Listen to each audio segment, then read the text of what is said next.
Hello everybody. अपनी short video के साथ जिसमें कि मैंने लास्ट टाइम डिस्कस किया था कि आप कैसे किसी को इंग्लिश में अच्छे अच्छे अल्फाज में प्रेज़ कर सकते हैं, तो मुझे इस पे काफ़ी अप्रिसिएशन मिली है और आज मैं ये वीडियो बना रही हूँ जिसमें मैंने डिस्कस करना है कि आप गुस्से में कैसे इंग्लिश बोलेंगे। और हम अक्सर गुस्से में ही रहते हैं, ठीक है। हम कभी अपने बराबर वालों के साथ, कभी हम अपने फ्रेंड पर, कभी हम अपने जूनियर्स पर हम गुस्सा हो ही रहे होते हैं। तो आज हम बहुत अच्छे अच्छे छोटे छोटे प्यारे प्यारे से सेंटेंसेस सीखेंगे कि कैसे हम गुस्से में इंग्लिश बोल सकते हैं। Okay, so stay with me till the end and repeat the sentences with me. और मुझसे प्रॉमिस करें कि आप अपनी डेली रूटीन में इसमें बहुत सारे सेंटेंसेस को यूज़ करने वाले हैं। ओके, तो लेट्स बिगिन इट। जो सबसे पहला सेंटेंस है जिसको हम गुस्से में कहेंगे कि भाई मैं गुस्से में अपने होश खो देता हूँ। अक्सर ऐसा होता है कि हम गुस्से में भूल जाते हैं कि हमारे साथ क्या हो रहा है, ठीक है, और हम क्या बोल रहे हैं किसी को और हम क्या कर रहे हैं। तो हम कहेंगे आई loose my mind in anger. Okay, I loose my mind in anger, मैं गुस्से में अपना होश खो देता हूँ। आप ये भी कह सकते हैं कि ही loses his mind in anger, my father loses his mind in anger, my mother loses her mind in anger, कि वो गुस्से में अपना होश खो देती हैं। My friend loses his mind in anger. तो आई एम श्योर कि आपने भी इस सेंटेंस को मेरे साथ रिपीट किया है और आपने 2-3 सेंटेंसेस बना लिए हैं और ये सेंटेंसेस अब आपको आपकी समझ में आ गए हैं। अक्सर हम कहते हैं क्या मुसीबत है, तो हम कहेंगे व्हाट द हैक, क्या मुसीबत है, व्हाट द हैक। और ये तो बहुत ही कॉमन फ्रेज़ है, हम अक्सर बोल रहे होते हैं। कोई चीज़ ऑन नहीं हो रही है तो हम कहेंगे व्हाट द हैक। लाइट चली गई तो हम कहेंगे व्हाट द हैक। कोई काम गलत हो गया तो कहेंगे व्हाट द हैक। काम करने बैठे हैं, इंक गिर गई तो हम कहेंगे व्हाट द हैक, ये क्या मुसीबत है। ओके, एक अक्सर सेंटेंस हम कहते हैं कि बहुत हो गया, चलो अब देखो क्या, that does it, fine that does it, ठीक है, फाइन दैट डज इट। आप अपने किसी छोटे बहन भाई को पढ़ाने बैठे हुए हैं और जो कि इधर उधर घूम रहा है तो आप उसको कहेंगे fine that does it, sit down now. मतलब क्या है तुम्हारा, तुम कहना क्या चाह रहे हो, what do you mean. English में हम कहेंगे व्हाट डू यू मीन।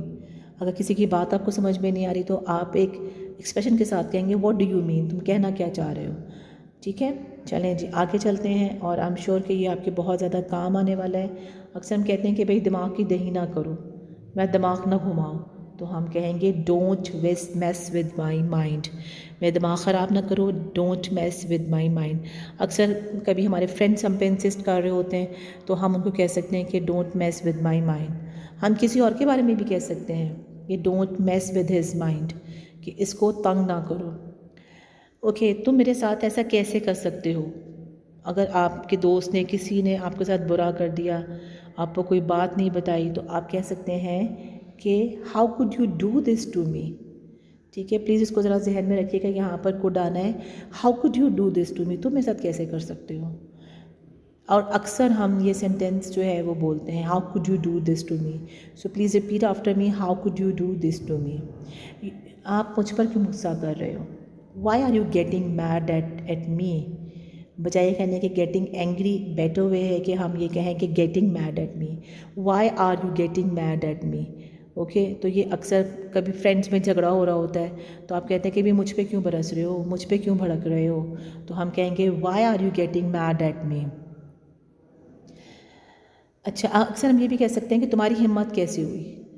किसी ने आपको कुछ कह दिया, किसी ने आपकी कोई चीज़ बगैर परमिशन के यूज़ कर ली तो हम एकदम से गुस्सा चढ़ जाता है, हालांकि अच्छी बात नहीं है। तो हम कहते हैं कि तुम्हारी हिम्मत कैसी हुई, इसे हम इंग्लिश में कहेंगे हाउ डेयर यू, तुम्हारी जुर्रत कैसे हुई। किसी ने कोई पर्सनल कमेंट आप पर डाल दिया है तो तब भी आप कहेंगे हाउ डेयर यू। ओके, किसी ने बग़ैर पूछे आप पे कोई चीज़ यूज़ कर लिया तो तब भी आप कह सकते हैं हाउ डेयर। बहुत कॉमन फ्रेज़ है। ठीक, कोई आपके रूम में आपकी परमिशन के बगैर चला गया, आपकी कबर्ड खोल लिए, तब भी आप कह सकते हैं कि हाउ डेयर यू। आप टीवी देख रहे हैं, किसी ने आपकी परमिशन के बगैर चैनल चेंज कर दिया है तो तब भी आप किसी छोटे को कह सकते हैं, मगर छोटों को कहना है, बड़ों को नहीं कहना, हाउ डेयर यू। ओके, तो आगे चलते हैं। वो अपने स्टूडेंट्स के साथ बहुत गुस्से में था, यानी हम टीचर के बारे में कह सकते हैं कि he was furious with his cousins.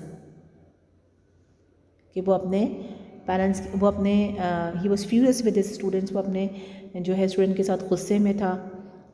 आप ये भी कह सकते हैं कि my mother was furious with me, मेरी मदर मुझ पे गुस्से में थी। आप ये भी कह सकते हैं कि I am furious with you, मैं तुम पे गुस्से में हूँ। तो आप इनको थोड़ा सा आगे पीछे भी कर सकते हैं। ओके, ये तो एक बहुत ही कॉमन फ्रेज़ है, बस बस बहुत हुआ, हम अक्सर कहते हैं। तो हम कहेंगे इनफ इज़ इनफ, बस बस बहुत हुआ, इनफ इज़ इनफ। ओके, कोई दोस्त से आपका झगड़ा हो गया, आपको समझाने की कोशिश कर रहा है, तो हम कहते हैं बस बस ठीक है, तो इनफ इज़ इनफ, राइट। अच्छा, अक्सर हम कहते हैं कि अच्छा अच्छा मैं देख लेता हूँ, आई विल शो यू, कि मैं देख लेता हूँ उसको, I will show you, I will show him, I will show them. हम कोई भी जो है वो इसके अकॉर्डिंग यूज़ कर सकते हैं। और एक और बहुत कॉमन फ्रेज़ है जो हम अक्सर गुस्से में कहते हैं कि तुम अपने आप को समझते क्या हो, who do you think you are. ठीक है, कोई आपके सामने बहुत अपनी बड़ाई दिखा रहा है, तो आप उसको कह सकते हैं कि भाई who do you think you are, तुम अपने आप को क्या समझते हो, who do you think you are. Please repeat after me. हम ये भी कह सकते हैं who does she think of herself, ये भी कह सकते हैं कि वो अपने आप को क्या समझती है, यानी कि थोड़ा सा हम इसको चेंज भी कर सकते हैं। अच्छा, मैंने अपना आप खो दिया, यानी कि मैं बहुत गुस्से में आ गया, I lost my temper. Okay, I lost my temper, तुमने वहाँ पे क्या कर दिया था, आई लॉस्ट माई टेम्पर, तुमने ये क्यों तोड़ दिया, आई लॉस्ट माई टेम्पर, मैंने अपना आप खो दिया था। ही लॉस्ट हिज टेम्पर भी आप कह सकते हैं। My father lost his temper at this, इस पर उनको बहुत गुस्सा आ गया, उन्होंने अपना आप खो दिया। ओके, हम वॉट एवर, जो भी हुआ, आपको कोई कहानी सुना रहा है, कोई बात बता रहा है, ओके वॉट एवर, छोड़ो, जो कुछ भी हुआ उसको छोड़ दो, वॉट एवर। बहुत छोटा सा, बहुत क्रिस्प सा फ्रेज़ है, इसको आप अपने जहन में रखें।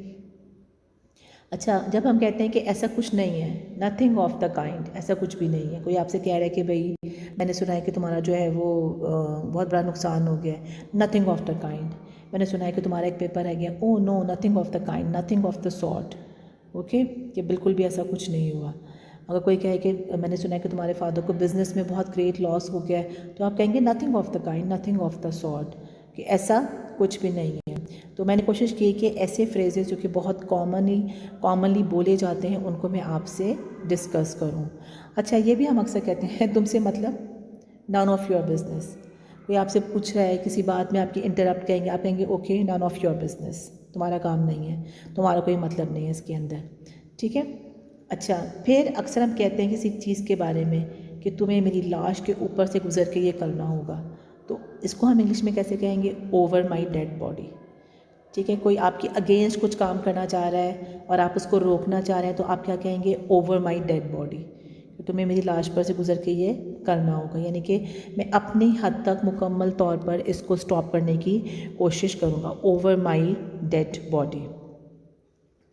अच्छा, फिर अक्सर अपनी आवाज़ नीचे करो, लोअर योर वॉइस, अपनी आवाज़ नीचे करो, लोअर योर वॉइस। अच्छा, अगर ये भी एक बहुत कॉमन फ्रेज़ है कि अगर हम कहें कि भाई उसने तो पैसे उसके मुंह पे ही मार दिए, तो हम क्या कहेंगे कि ही शोव्ड द मनी। देखिए, बहुत इंपॉर्टेंट है ये बात, और अक्सर हम जो है ही थ्रू द मनी कह देते हैं, जो कि गलत होता है। नो, ये नहीं हमने कहना, हमने कहना ही शोव्ड द मनी। जैसे हम कहना कि वो उस बंदे ने तो आके उसकी इंसल्ट की और उसने कहा कि मेरे पैसे दे दो, तो उसने उसी वक्त पैसे उसके मुँह पे मार दिए।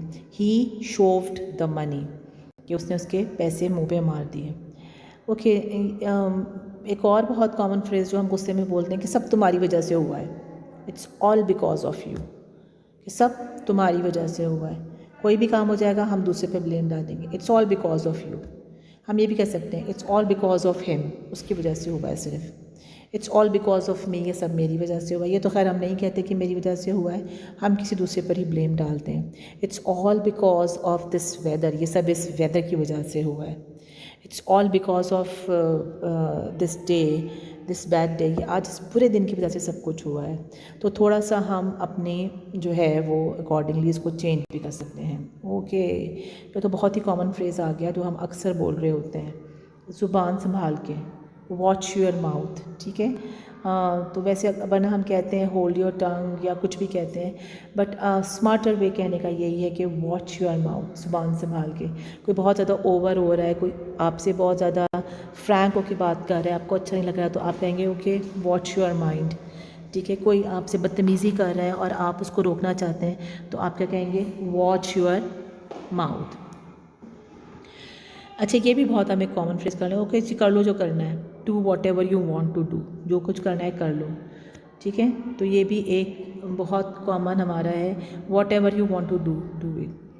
अच्छा, कौन कहता है, ये भी बहुत एक हम गुस्से में कहते हैं, हु सेज, कौन कहता है, हु सेज, जी फला फला तुम्हारे बारे में ये कहता है, हु सेज, कौन कहता है।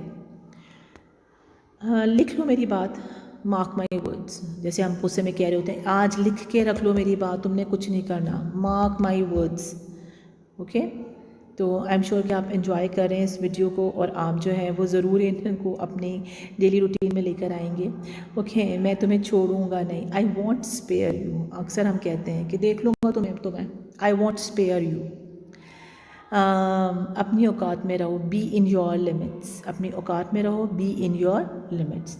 तो आई होप कि आज की ये छोटी सी जो वीडियो है जिसमें हमने देखा कि हमने गुस्से में कैसे इंग्लिश बोलनी है, आपके बहुत ज़्यादा काम आने वाली है और आपको इसमें से बहुत सारे जो छोटे छोटे स्मार्ट से सेंटेंसेस हैं वो पसंद आए हैं और आप उसको अपनी डेली रूटीन में यूज़ भी करने वाले हैं और मुझे बताने भी वाले हैं। तो please like and share my channel and please help me by your good comments and be blessed. Allah Hafiz.